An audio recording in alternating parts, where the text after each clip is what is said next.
Hello, welcome to Mental Health for You. My name is Randall Crouch, and I'm a licensed mental health counselor in practice since 2005. In my 20 years of practice, I focused on treating mood disorders, trauma, addictions, relationship issues, vocational issues, and more. I offer these brief courses as a guide to help you get back on track. These lessons are not intended to replace therapy or to be used as therapy, and they're for informational purposes only. If you feel you need therapy, I encourage you to reach out to a licensed mental health professional who can assist you with your needs. Today's episode is on intimate partner communication, how to have effective conversations with your partner.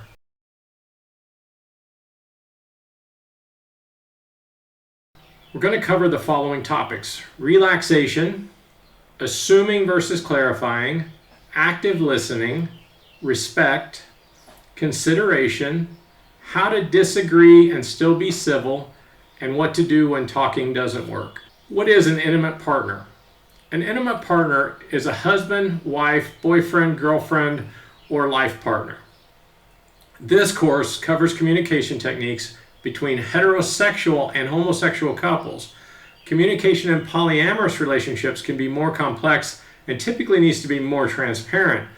While the same underlying basic foundations apply in polyamorous relationships, the communication is a little more complex than we're going to cover in this episode. Relaxation. If you cannot get yourself soothed or relaxed to have a stressful conversation, you're not going to have a positive outcome with that conversation. So both parties need to be calm. And I mean completely calm. You have to remove 99.9% of the emotion out of the conversation in order to make it effective. To do that, you have to relax. So learning some relaxation techniques can help you get to a relaxed state so you can have these difficult conversations that bring most couples into therapy.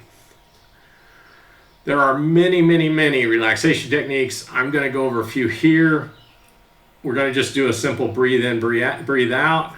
You take in a breath on a 4 count, you hold that breath for a 4 count, and you release it on a 4 count. It's called 4x4 breathing. Slow, deep breaths deliver oxygen to the brain and allow you to be more cognitively aware and in the moment and function and thrive and do the things that you need to do to have the conversation you need to have. I'm a big fan of mindfulness. If you watch my other episodes, you'll see I talk about mindfulness quite a bit, because when you live a mindful life, it's a lot easier. There's just no other way to explain it. If you're in the here and now, you're here, you're now, you're here, you're now, life is easy. It's easy. It goes by slower. It's a lot more pleasant. You don't have a lot of issues with your partner because of that. And if you're both living in the moment and you're both mindful, you really aren't going to have very many issues at all. Start the breathing exercise before the conversation when possible. And I know some people get hijacked. If you got a partner that does that, that's the thing you would want to bring up with your marriage counselor, and the marriage counselor would need to address that. How to start a conversation without hijacking the person.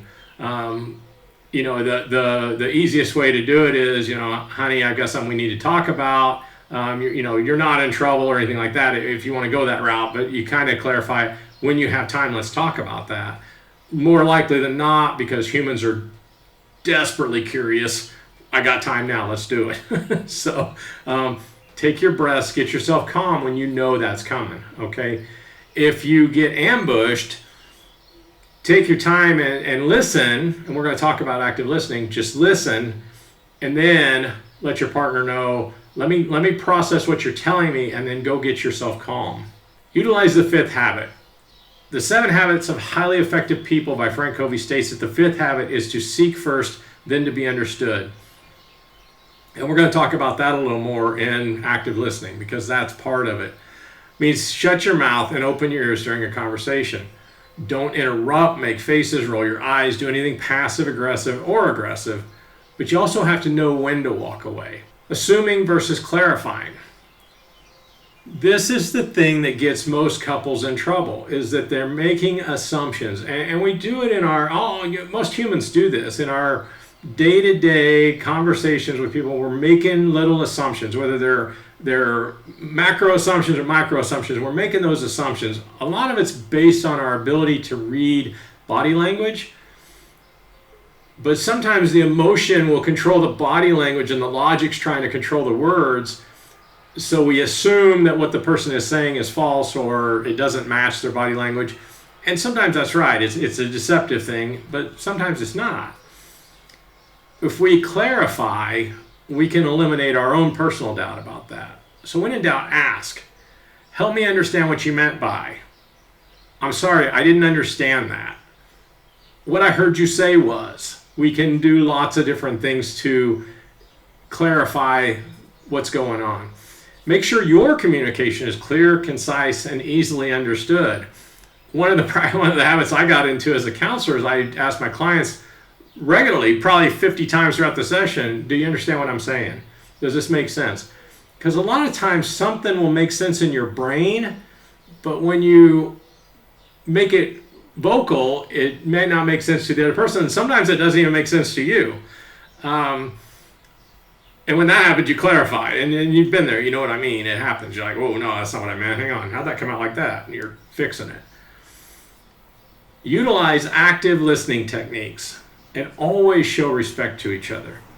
One of the things that I talk about in the respect world is to never, ever, ever, ever, ever, ever, ever use derogatory terms or language. And we'll talk a little bit more about that. All right, active listening. We're going to reflect on what's being said. Again, we go back to shut your mouth, open your ears, and listen. Active listening requires some response, and again, it can go back to clarification. Okay, I heard you say that you don't like it that I leave dishes in the sink. Okay, and you're listening again. And if the person's done, how can I make that better? You would ask them that, and they're going to say, you know, please don't leave dishes in the sink. Clarify things you're not sure about. Ask open-ended questions. Yes, no questions are not good for this. Yeah, you know that, and you get those negative or snarky responses that don't really help in the situation. Parrot things that you're not clear on, and I use this quite a bit. What I heard you say was, if I understand you correctly, you're saying that, blah, blah, blah, blah, blah. We're filling in the blank. Do not interrupt, belittle, condescend, or be negative toward your partner. You always do these things. Why are you talking to me like that? I can't talk to you right now. That type of behavior is childish. You're a 5-year-old. You're acting like a 5-year-old. Don't do that. You're an adult. You can have this conversation. Both parties have to be adults, completely and totally. Segue into respect. Respecting your partner means showing compassion, empathy, love, kindness, consideration, open-mindedness, and honor. We never use derogatory language at or about your partner. A healthy relationship, and I'm going to talk about this in another episode about how to have a healthy relationship. A healthy relationship demands an overall sense of security. And there's 3 parts to that security. There's physical security. You're not going to hit or hurt each other in any way, shape, or form. And you're not going to allow other people to hit or hurt that person. Physical security. Financial security. If you're living together in particular, you're going to make sure that the money that comes into the household is managed properly. That no one's blowing it. That it's not being overspent. Or that there's not enough of it and someone needs to go get a job. Sometimes you got that 4-letter word that's a 3-letter word, the job. You got to go work. But then we need emotional security as well. And a big part of emotional security is not calling each other derogatory names. You're being an asshole. You're being a bitch. Stop doing that. No, we don't call each other names. Not someone that we love and care about and respect. It's not helpful. For men in particular, we don't even talk about our female partner behind their back in a derogatory way because women have this network and they will find out about it. You tell your buddy Joe, Joe tells his wife tells her girlfriend is friends with your wife, and your wife finds out about it. And it happens like that. I've seen it. I mean, so many times. You guys might think I'm making that up. I've seen it. I've seen it. And it's crazy. They have like this network. So be careful of what you say and to whom you say it to. Consideration. I personally think this is one of the biggest problems that we have in modern first world societies. There is a lack of consideration for others. Consideration in this context means being thoughtful and sensitive to the needs of your partner. If you take it in the concept of the whole of society, it's being sensitive and thoughtful to the needs of others everywhere. Okay? And most people just aren't doing that anymore. COVID changed us emotionally, and there's very little consideration left in the world.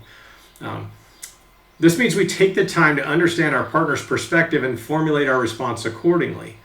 So we're not just listening to what they're saying, to the words they're saying.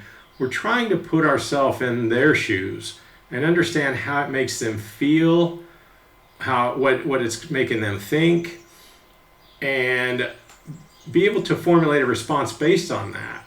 We're showing a tremendous amount of sensitivity, empathy, compassion. Okay? All right, you can disagree and be civil. You distance yourself from the emotion of the disagreement. And I said that early on in the episode. If we go into it and we're highly emotional, we're not going to have a positive outcome. More likely than not going to have a positive outcome to that conversation. If we go in a more logical mindset and we use our wisdom and logic, we're more likely to have a better outcome. We make better choices when we use logic and wisdom, and poorer choices when we use emotion. So we want to set aside our ego, and that's that inner 5-year-old child I talked about, because you're an adult, you're not a little kid throwing a temper tantrum, and you have to understand that in some cases, no one's mind will be changed. That's part of being an adult. How many times have you had a disagreement with a buddy over politics or religion or some hot button topic, but they're still your buddy? You may not agree on that, but you can still be friends. And this holds true with our intimate partners. We don't have to agree on every single thing to have a great relationship. Remind yourself that respect for yourself and your partner is more important than winning. You're on the same team. No one really wins or loses an argument when you're on the same team. Keep that in mind. The relationship suffers. And that's the most important thing. And again, that's going to be in the relationship episode, how to have a great relationship.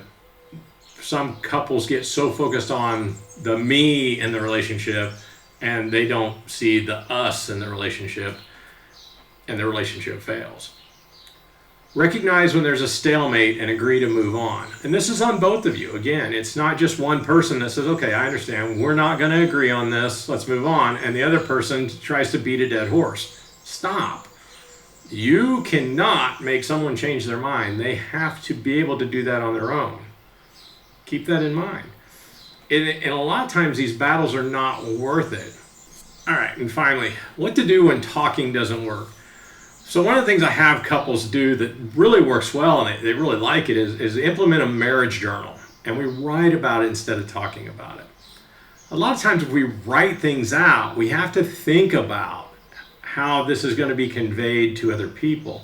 If I write this slide, for example, I had to think about what are you going to see when you read it. But I may trip over my words a little bit if I'm just trying to be verbal. It happens. It's a different part of our brain that we use to talk than what we use to write. Utilizing a marriage journal can help with that. So what we do in a marriage journal is that if you have and this is for hot button type stuff. You have an issue with your partner, you have an issue with something that's going on, you write it out in the marriage journal. Then you just go tell your partner, hey, I wrote in the marriage journal, when you get a chance, please respond. Again, it goes back to that horribly curious human. They're going to go look at it, read it, and respond. I've had couples come back and tell me the marriage journal is great. I don't know why there's so many scratched out, line stuff in it that they've knocked out words, but I love it. And I'll tell them they're scratched out words because the person was thinking, I don't want to say that to you. The emotion comes forward a lot of times, And if you weren't being such a blah, blah, blah, bitch, then this wouldn't be happening. Or if you weren't being an asshole, blah, blah, blah, blah, blah. Then they'll scratch that out. No, that's not what I want to say. I'm going to reword that to where I sound more like an adult in control of my emotions. Be introspective about your demands. Again, put yourself in their shoes. What does this feel like for them? The demand that I'm asking, what's the consideration that I'm asking in this case? How would it feel if the roles were reversed? And I want to process that. If you truly believe it's reasonable at that point, go through and you can explain why it's reasonable.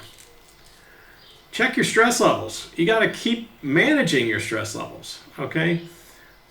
Stress you need to be zen when you're having a hot button argument or disagreement in particular. Do not interrupt, belittle, condescend, or be negative towards your partner. We don't control our thoughts or our feelings. We control how we act on them. The person is processing out their thoughts and feelings. If they're doing it verbally, even if their voice is raised, even if they're being a little loud, that's just the emotion coming out. And that's something they can work on down the road. But we all get there. We all get to that point. Everybody has a breaking point where they're going to raise their voice. What we don't want to see is physical violence in any way, shape, or form, or the shutting down, just cutting off completely. That's not effective either. All right, change things up. Sometimes couples will find that we always argue in the bedroom because the kids can't hear us arguing or whatever. That environment gets comfortable, and you get comfortable about how you argue, even when you're doing it incorrectly. So sometimes arguing in a different place or having a conversation or difficult conversation, if you don't like the word argue, puts you out of your comfort zone and makes you focus more on the conversation because the environment's changed. And now you may find yourself wanting to be quieter because you're walking in the neighborhood street, or you're out in the lanai, or you're somewhere else that you think other people might be able to hear you and you don't want to be judged. This is a brief episode on intimate partner relationship communications. I will do another episode on how to have a great relationship, and this will be a part of it. We may go in some more depth on it. I hope you enjoyed this episode. If you did, I encourage you to like and subscribe, and I will see you next week.